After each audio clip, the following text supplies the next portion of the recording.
Assalamualaikum warahmatullahi wabarakatuh. Jumpa lagi dengan ini channel kita. Sahabat pasti pernah mendengar tentang istilah santet, pelet, ataupun pesugihan. Pada episode kali ini kita akan membahas tentang asal-usul pesugihan, santet, pelet, dan juga asal-usul dari leak. Tak ketinggalan pula kita akan membahas tentang asal-usul Betara Karang, atau yang biasa disebut Jenglot. Kisah asal-usul tersebut memang tak luput dari pertama kisah masuknya agama Islam pertama kali di Nusantara. Hilangnya 1.500 ulama yang dikirim Sultan Muhammad Al-Fatih tak luput juga dari kisah tersebut. Sebelum kita lanjutkan kisahnya, alangkah baiknya jika kita klik like, subscribe, dan jangan lupa bunyikan tombol loncengnya agar bisa mengikuti video berikutnya. Agama pertama di Nusantara dulu adalah agama Kapitayan. Namun setelah agama Hindu-Buddha masuk, agama Kapitayan mulai terkikis, dan sebagian besar masyarakat memeluk agama Hindu. Penganut agama Hindu di Nusantara adalah penganut Hindu yang kuat. Peradaban manusia penganut Hindu di Nusantara juga sudah tinggi.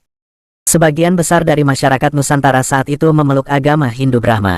Dahulu agama Hindu Brahma mensyaratkan ketika mau mengakhiri hidupnya harus moksa. Jadi belum sempurna seseorang yang menganut ajaran Hindu Brahma kalau mereka tidak moksa. Menurut ajaran Hindu, moksa adalah jiwa dan raganya pergi menuju alam keabadian, bersatunya Atman atau sebutan dirinya dengan Tuhan. Sedang Atman sendiri dalam Hindu diartikan bahwa mengakui bahwa dirinya merupakan percikan kecil dari Brahman. Hindu Brahma jika ingin moksa harus melakukan 3 perkara, yaitu Upanishad, Kabumian, dan Upawasa. Upanishad adalah menghilangkan jati diri, meyakini diri bahwa Tuhan hidup dalam diri. Tuhan dipandang menyusupi segalanya. Sebagaimana Mahavakya, atau yang disebut kalimat agung dari Upanishad menyebutkan, Sarvam Kaluidam Brahman, yang berarti semuanya adalah Tuhan. Tuhan menghidupi yang bergerak ataupun tidak bergerak. Setelah berhasil melakukan Upanishad, seseorang yang ingin moksa harus melakukan Kabumian.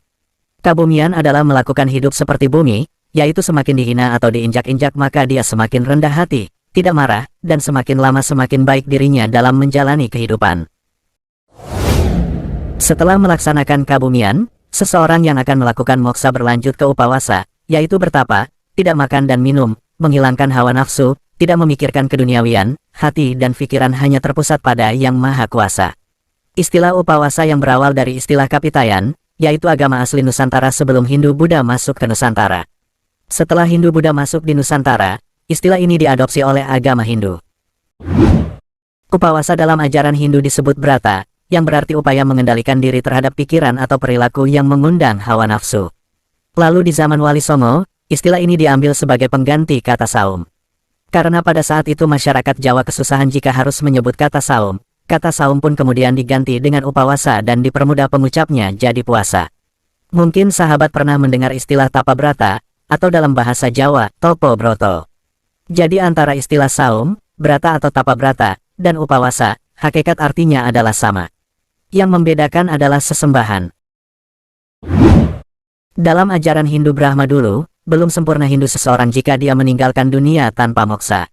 Untuk menuju ke moksa harus melakukan tapa brata atau disebut upawasa. Saat melakukan tapa brata, hati dan pikiran harus terpusat penuh tanpa memikirkan dunia. Ketika melakukan upawasa, maka seseorang tersebut tubuhnya akan semakin kecil dan akhirnya menghilang menuju alam keabadian. Itulah yang dinamakan moksa, menurut pemahaman Hindu yaitu kembali bersatu dengan Brahman. Namun, orang-orang Hindu Brahma di Nusantara dulu sebagian dari mereka gagal moksa. Saat ia melakukan upawasa, tubuhnya akan semakin mengecil. Ketika tubuh mengecil dan belum sampai hilang atau moksa, orang tersebut ingat akan keduniawiannya. Saat itulah tubuhnya yang mengecil tidak bisa kembali, dan mereka yang gagal itu berubah menjadi Betara Karang, atau yang biasa kita kenal sebagai Jenglot. Itulah asal-usul Jenglot atau Betara Karang. Jenglot merupakan orang zaman dahulu penganut Hindu Brahma yang gagal moksa. Dikarenakan banyaknya kegagalan saat melakukan moksa, masyarakat yang menganut ajaran pemahaman Hindu Brahma beralih ke ajaran Bhairawa. Bhairawa merupakan Hindu yang memuja Kali. Kali adalah Durga, dan bersumber dari Siwa. Masyarakat kala itu sebagian sudah tidak mau lagi melakukan upawasa, karena takut gagal ketika akan moksa. Banyaknya pengikut agama Hindu aliran Bhairawa juga terkait dengan kisah perebutan posisi yang paling berpengaruh antara Brahma dan Siwa. Siwa muncul sebagai Brahma Siras Cedakamurti, yaitu bentuk ugra Siwa yang memotong kepala kelima Brahma. Dengan demikian, secara tidak langsung disebutkan bahwa Siwa lebih hebat dibandingkan dengan Brahma. Itulah yang menarik perhatian masyarakat kala itu. Ajaran Bhairawa sangat berbeda dan bertolak belakang dengan ajaran Hindu Brahma. Perbedaannya ialah, ajaran Hindu Brahma saat melaksanakan upawasa menuju moksa mengharuskan untuk menahan hawa nafsu. Sedangkan ajaran Bhairawa mengharuskan untuk mengumbar hawa nafsu. Saat melakukan tapa brata, kaum Bhairawa hanya sekedar melepaskan sukma dari raganya, yang kemudian hari dikenal dengan raga sukma. Itu pun penganut ajaran Bhairawa diharuskan melaksanakan ritual Pancamakara Bhairawa Tantra sebelum tapa brata. Pancamakara Bhairawa Tantra adalah suatu ritual atau upacara yang di situ harus mengumbar hawa nafsu, tujuannya agar hati dan pikiran menjadi tenang, sehingga ketika melakukan upawasa atau tapa brata, hati dan pikiran tidak terganggu, karena sudah dipuaskan terlebih dahulu. Saat ritual Pancamakara Bhairawa Tantra, semua yang ikut melaksanakan upacara tersebut diharuskan telanjang antara laki-laki dan perempuan. Kemudian di hadapannya disediakan hidangan ingkung atau tumpeng yang lezat, dan arak yang banyak. Syarat lain dalam upacara tersebut harus ada orang yang dikorbankan.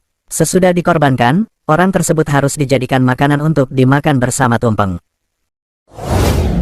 Jadi zaman dulu, ritual Pancamakara Bhairawa Tantra bertujuan agar orang-orang sebelum upawasa atau tapa brata, didahului dengan mengumbar hawa nafsu. Antara makanan dan syahwat dipenuhi agar tenang saat melakukan upawasa atau tapa brata. Mengekang nafsu perut dengan menggunakan hidangan lezat, menenangkan pikiran dengan menggunakan arak, dan di situ harus ada manusia yang dikorbankan.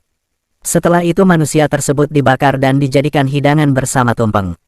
Sedangkan untuk memenuhi nafsu birahi, menurut kepercayaan mereka agar tenang ketika bertapa atau melakukan upawasa adalah melakukan hubungan dengan lawan jenis sepuasnya.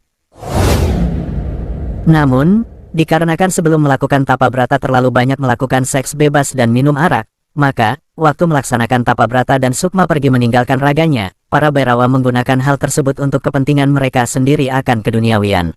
Sebagian dari mereka memakai untuk mengambil harta orang lain, mempengaruhi lawan jenis agar menyukai dirinya, bahkan menggunakan hal tersebut untuk mencelakai seseorang. Itulah awal mula ilmu pesugihan, pelet, dan santet tercipta, dan ilmu abangan, atau yang disebut ilmu hitam.